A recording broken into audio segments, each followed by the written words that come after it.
5 pa lang ng umaga, gising na ako. 13 anyos pa lang ako pero parang ako na ang nanay sa bahay.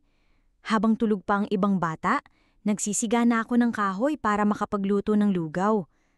1 tasa lang ng bigas ang natira. Hihimayan ko pa yon, baka may bato. Wala kaming gas. Wala ring kalan. Kahit lumang latayan, pinapakinabangan ko na. Tulog pa sina Jomar at si Baby Liza. Si Jomar, 6 na taong gulang. Si Liza, wala pang 2. 3 buwan na mula nang iwan kami ni Mama. Sabi niya, bibili lang ng gatas.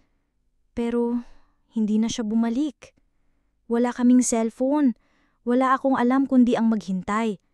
Pero habang naghihintay, kailangan kong mabuhay. Kailangan kong buhayin sila. Kapag hindi kami makaluto, lalapit ako sa mga kapitbahay. Mang Oli, pwede po ba ako maglaban ng damit niyo? Kahit 10 piso lang, malaking bagay na yun. Pag uli ko, binibilang ko ang bariyang kinita ko. Kalahating tinapay, konting asin. Minsan, wala na akong makain. Pero okay lang. Basta may makain sina Jomar at Liza, sapat na sa akin yun. Madalas umiiyak si Liza. Lagnatin, ubo, sipon. Wala kaming dumot. Bimpo lang at dasal ang meron ako. Tahimik akong umiiyak habang pinupunasan siya. Bakit mo kaming iniwan, Nay? Paulit-ulit yun sa isip ko.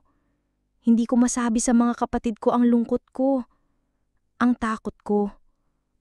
Ang gutom ko. Pero kahit iniwan kami, hindi ko magawang magalit. Mahal ko pa rin si Mama. Umaasa pa rin akong babalik siya. Isang araw, habang naglalaba ako sa tabi ng kanal, may lumapit. Isang babae, si Ma'am Reyes, guro sa barangay. Tinanong niya ako, kinausap. Dinala niya kami sa DSWD. Simula noon, kahit papaano, gumaan ang buhay namin. Nakakakain na kami ng 3 beses sa isang araw. Nakapag-aral ulit ako. Gusto ko pong maging nurse, sabi ko kay Ma'am Reyes, para maalagaan ko pa ng mas mabuti sina Jomar at Liza. Dumating ang kaarawan ko. Wala kaming handa, pero masaya ako. Si Jomar may daladalang bulaklak. Pinulot lang niya sa kalsada. Happy birthday, ate! Salamat kasi hindi mo kami iniwan. Hindi ko natigilang umiyak. Niyakapin silang 2. Sa mga yakap nila, naramdaman ko na hindi pala ako nag-iisa. Wala kaming pera. Wala kaming gamit. Pero may pagmamahalan kami. At sa puso ko, kami ang mayaman. Hindi ko alam kung babalik pa si Mama.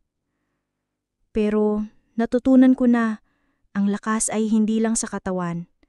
Ang tunay na lakas, nasa puso. Sa pusong marunong magmahal kahit masakit. Sa pusong marunong maghintay kahit hindi sigurado. At sa pusong marunong tumayo kahit ilang beses nang nadapa.